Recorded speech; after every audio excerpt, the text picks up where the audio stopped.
My name is Jordan Martinez. I'm 25 years old.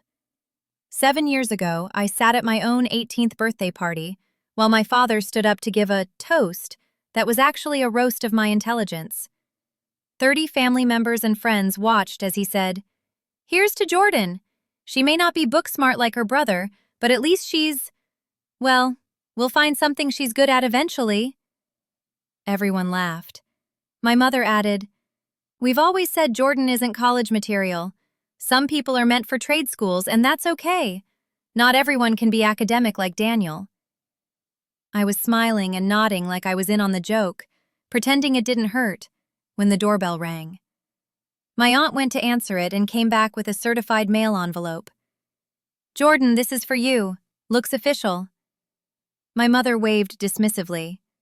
"She's not expecting anything, it's probably junk mail. Open it later." But my aunt had already handed it to me. I opened it with shaking hands. The letterhead read, "Stanford University Office of Undergraduate Admission." I scanned the first paragraph and felt my heart stop. "Dear Ms. Martinez, congratulations! On behalf of the admission committee, it is my great pleasure to offer you admission to Stanford University's class of 2012. Furthermore, based on your exceptional academic achievement and financial need, you have been awarded the President's Scholar Full Scholarship, covering tuition, room, board, and a $5,000 annual stipend. This represents a total value of $280,000 over 4 years. The room went completely silent. But what my parents didn't know was that I'd been secretly applying to colleges for months, with the help of my guidance counselor, Mrs. Patricia Green, who'd seen my actual potential and test scores. They didn't know I had a 3.97 GPA, a 1580 SAT score, and had won 3 regional academic competitions. They didn't know any of it because they'd never asked.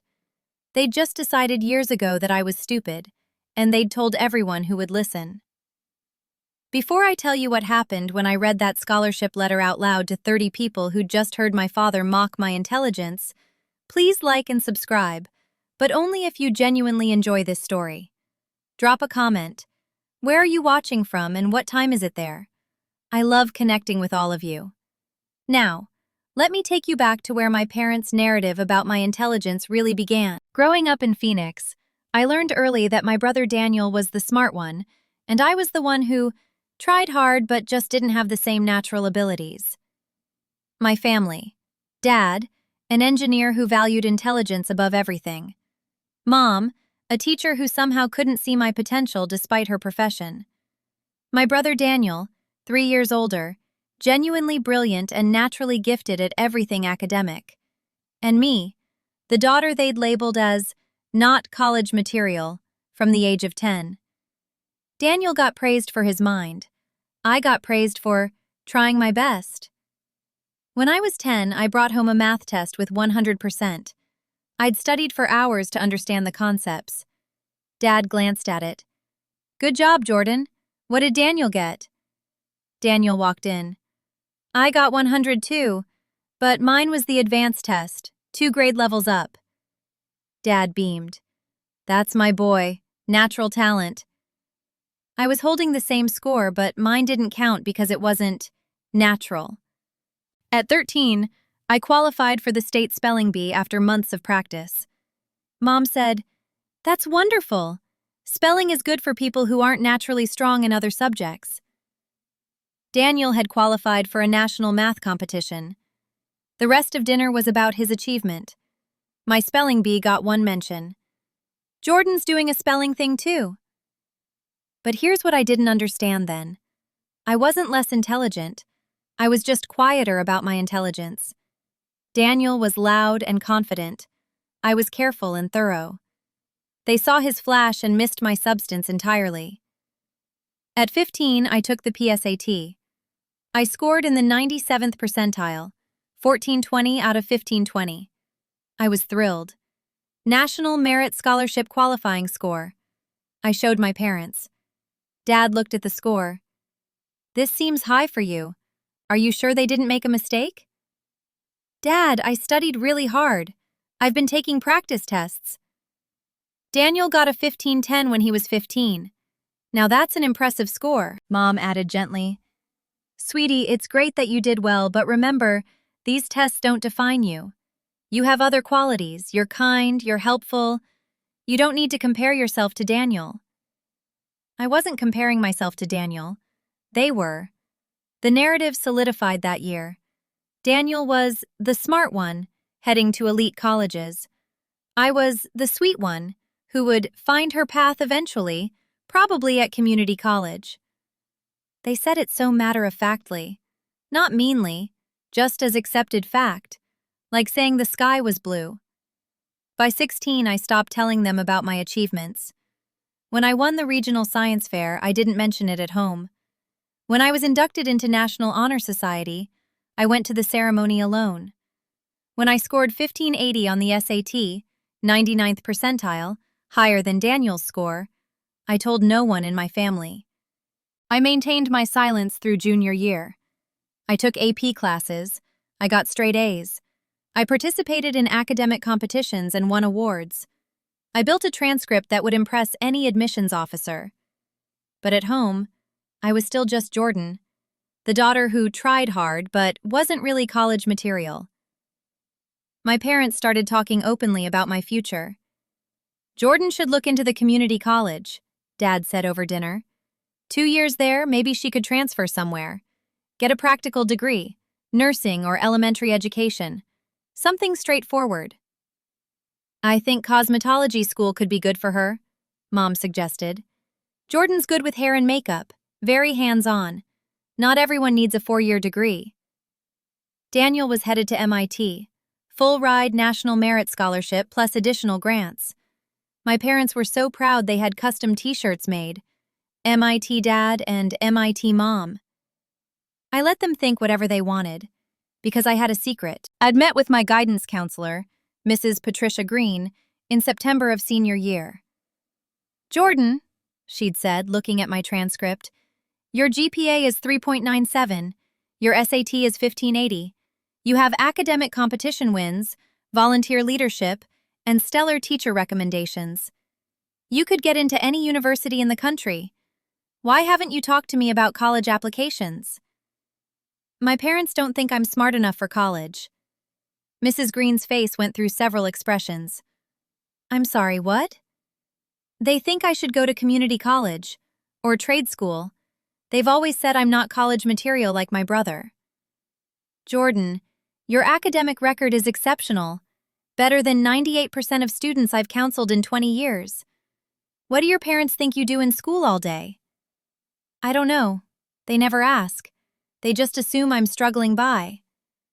Mrs. Green leaned forward. Do you want to go to college? A 4-year university? More than anything, then let's make it happen.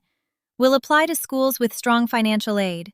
With your stats and your family's income bracket, you'll qualify for significant scholarships. You can do this without your parents' financial support if needed.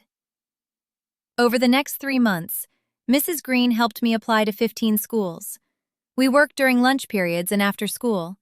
She helped me write essays, request transcripts, prepare financial aid applications.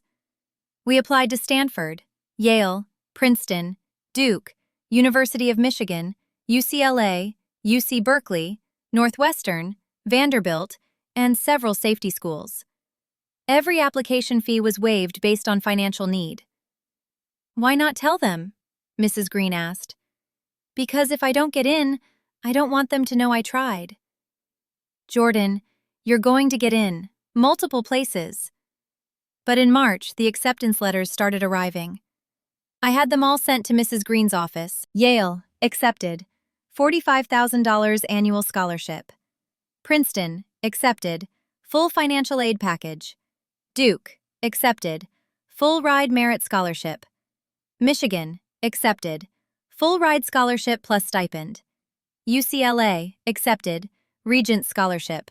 Northwestern, accepted, substantial aid package.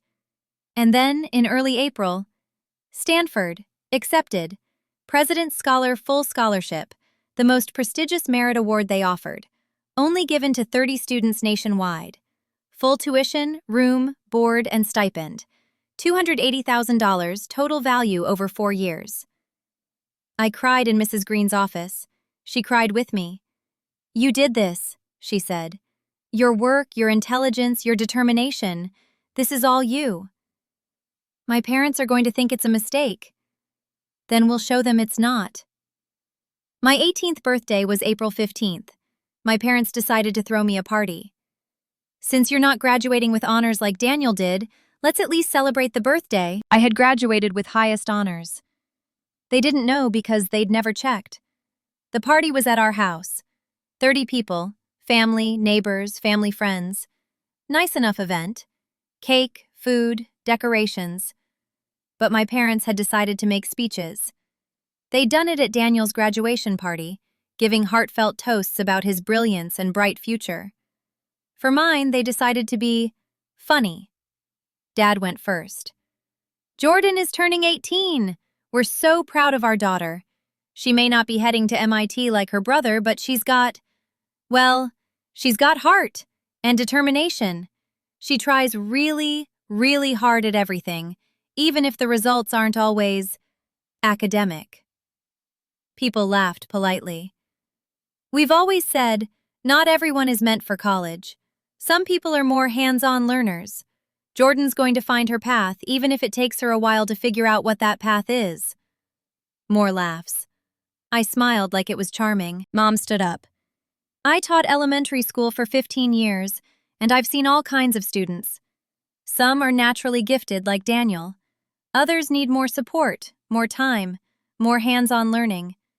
Jordan has always been that second type. Sweet, hardworking, but not quite college material."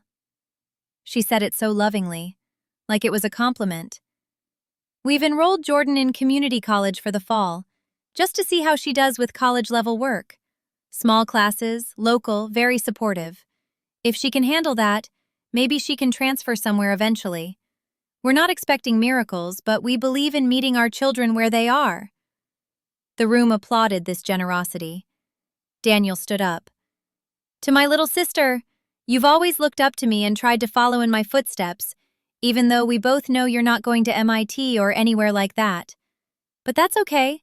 The world needs regular people too, not just super smart people." He meant it kindly.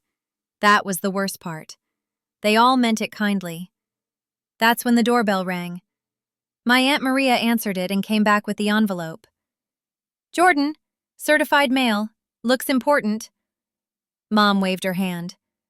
"Jordan's not expecting anything official. It's probably from that community college. Confirmation of enrollment or something. Open it later, honey." But Aunt Maria was already handing it to me, curious. I opened it. I saw the Stanford letterhead. My hands started shaking. I read the first paragraph, then the second, then the scholarship details. The room was watching me, waiting to continue the party. I looked up at my parents, at Daniel, at 30 people who just heard that I wasn't college material. "This is from Stanford University," I said quietly. My mother laughed.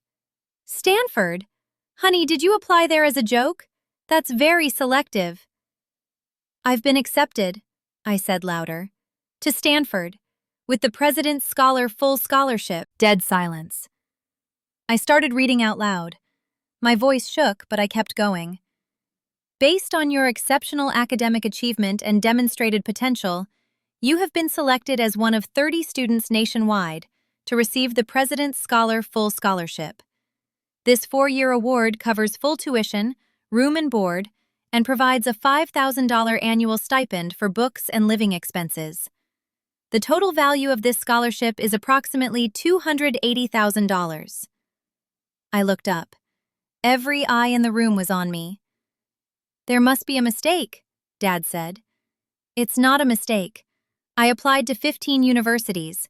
I've been accepted to 8 of them: Yale, Princeton, Duke, Michigan, UCLA, Northwestern, and Stanford. 7 offered full or near full scholarships. I chose Stanford." My mother's face was white. "You applied to colleges? Without telling us?" "You told me I wasn't college material, that I should go to community college or cosmetology school. So I applied on my own. But your grades, your test scores, Dad was stammering. My GPA is 3.97. My SAT is 1580. I'm ranked second in my graduating class of 450 students. I've won 3 regional academic competitions. I was inducted into National Honor Society junior year. I'm graduating with highest honors. The room was so quiet I could hear my own heartbeat. Daniel spoke up. Wait, your SAT is 1580? That's higher than mine. I know. Aunt Maria started laughing. Not mean laughter, delighted laughter. You got into Stanford? With a full scholarship? Jordan, that's incredible. Other relatives started congratulating me. My Uncle Carlos stood up and started clapping. More people joined in. My parents sat frozen. Mrs. Green had told me she'd be available by phone if I needed her. I pulled out my cell phone and called her right there. Mrs. Green? I'm at my birthday party. The Stanford letter just arrived. Can you explain to my parents that this is real? I handed the phone to my father. I watched his face as Mrs. Green, who he'd never bothered to meet despite 4 years of parent-teacher conferences she'd invited him to, explained that I'd been one of the top students she'd counseled in 2 decades, that my academic record was exceptional, that she'd helped me apply to schools because I'd told her my parents didn't think I was college material. He handed the phone back to me without speaking. Mrs. Green said, "How are you doing?" "I'm okay. Thank you for everything." "You earned this, Jordan. Every bit of it. I'm so proud of you." I hung up and looked at my parents. "I'm going to Stanford in the fall. I've already accepted the offer. The scholarship covers everything, so you don't need to worry about paying for a college you didn't think I could handle." Mom found her voice. "Jordan, why didn't you tell us you were doing so well in school? We would have supported." "You never asked. In 4 years of high school, you never once asked to see my report card, my test scores, or my transcript. You decided when I was 10 that I wasn't as smart as Daniel, and you never reconsidered. You just kept telling everyone I wasn't college material." "We didn't mean..." "You literally just told 30 people that I'm not college material, that I need small classes and low expectations because I'm not naturally gifted like Daniel." My brother looked uncomfortable. "Jordan, I didn't know you were doing that well in school. You never said anything." "Would you have listened? Every time I accomplished something, it was dismissed because it wasn't as impressive as what you did. I got 100 on a test. You got 100 on a harder test. I qualified for state spelling. You qualified for nationals in math. My 97th percentile PSAT got compared to your 99th percentile. There was no space for my achievements because everything was about how brilliant you were." Daniel had no response. Aunt Maria held up her wine glass. "I'd like to make an actual toast. To Jordan, who apparently has been quietly excelling while everyone underestimated her. To Stanford. And to proving people wrong." The room, minus my parents, cheered and drank. My father tried to recover. "We're very proud of you, Jordan. This is wonderful news. Stanford! Our daughter is going to Stanford!" "Now you're proud," I said. "When you thought I was going to community college, you were making jokes about how I'm not college material. But now that Stanford validated me, suddenly I'm someone worth being proud of?" The party ended awkwardly shortly after. People congratulated me on their way out. Several relatives hugged me and whispered that they'd always thought I was smart. They just didn't realize how smart. When everyone left, my parents sat me down. "We owe you an apology," Dad said. "For what specifically?" "For underestimating you. For telling everyone I was stupid. For enrolling me in community college without asking if I had other plans. For spending 18 years comparing me to Daniel and deciding I'd always come up short." Mom started crying. "We didn't think we were hurting you. We thought we were being realistic, managing expectations. We didn't want you to be disappointed if you aimed too high and failed. So you aimed low for me and told me that was all I was capable of." "We were wrong," Dad said quietly. "We were very wrong." "Yes, you were." I went to Stanford that fall. The President's Scholar Program was incredible. seminars with brilliant students, mentorship from top professors, funding for research projects. I majored in computer science. I graduated with a 3.95 GPA. I got offers from Google, Apple, and Microsoft. I chose Google and started at $150,000 salary plus stock options. My parents came to my college graduation. They'd driven 12 hours to be there. They took photos. They told everyone their daughter went to Stanford. I was polite, but distant. Daniel and I have an okay relationship now. He apologized properly a year after my birthday party. I was so wrapped up in my own achievements that I never noticed yours, and I benefited from Mom and Dad's favoritism without questioning it. I'm sorry. I appreciated that. We talk occasionally now. My parents still don't fully understand what they did. They think the problem was underestimating me. They don't grasp that they spent 18 years making me believe I was intellectually inferior, that they mocked my intelligence at my own birthday party in front of 30 people.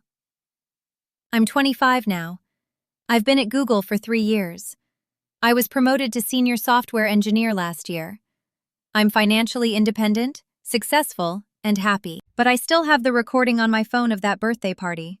Someone filmed it. I have my father saying I'm not college material, and my mother explaining that I need small classes and low expectations. I keep it as a reminder. Not of their cruelty. I don't think they were trying to be cruel, but as proof of how wrong people can be about you, even people who are supposed to know you best. Here's what I learned. Some parents decide early who their children are and refuse to update that assessment regardless of evidence. They create narratives. This one is smart, this one isn't, and then they ignore anything that contradicts the story they've told themselves. My parents decided I wasn't as smart as Daniel when I was 10. Every achievement I had after that was dismissed, minimized, or explained away. My 100% was lucky. My 97th percentile was high for me. My spelling bee was attainable for people not strong in other subjects. They didn't see me. They saw the character they'd cast me as. And the worst part? I almost believed them. I almost accepted that I wasn't college material, that I should aim low, that my best wasn't as good as other people's ordinary. If Mrs. Green hadn't looked at my actual transcript and seen my actual potential, I might have gone to community college. Not because I wasn't capable of Stanford, but because no one had told me I was. If you're watching this and your family has labeled you the dumb one, the lazy one, the difficult one, the failure, please know, their labels don't define you. Their low expectations don't limit you. Their failure to see your potential doesn't mean the potential doesn't exist. Find the people who do see you. Teachers, counselors, mentors, friends. People who look at your actual work, your actual abilities, your actual achievements, and then prove everyone wrong. Not to spite them, though that's a nice bonus, but to prove to yourself that you were always capable of more than they could imagine. Before you go, I'd love to hear from you. Have you been underestimated by family? How did you prove them wrong? What helped you believe in yourself when others didn't? Drop your story in the comments. And if this resonated with you, share it with someone who needs to hear it. Thank you for listening. Thank you for being here. And remember, your worth isn't determined by your family's assessment of you. Your potential isn't limited by their low expectations. And your intelligence isn't diminished by their refusal to see it. I'm Jordan Martinez.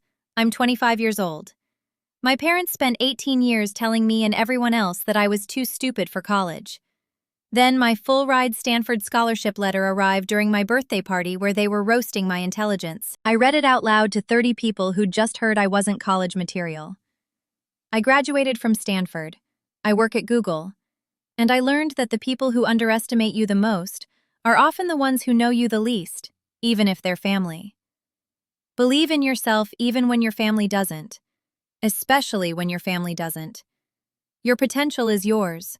Protect it, prove it, own it. And when the acceptance letter comes, and it will come, make sure everyone who doubted you hears about it.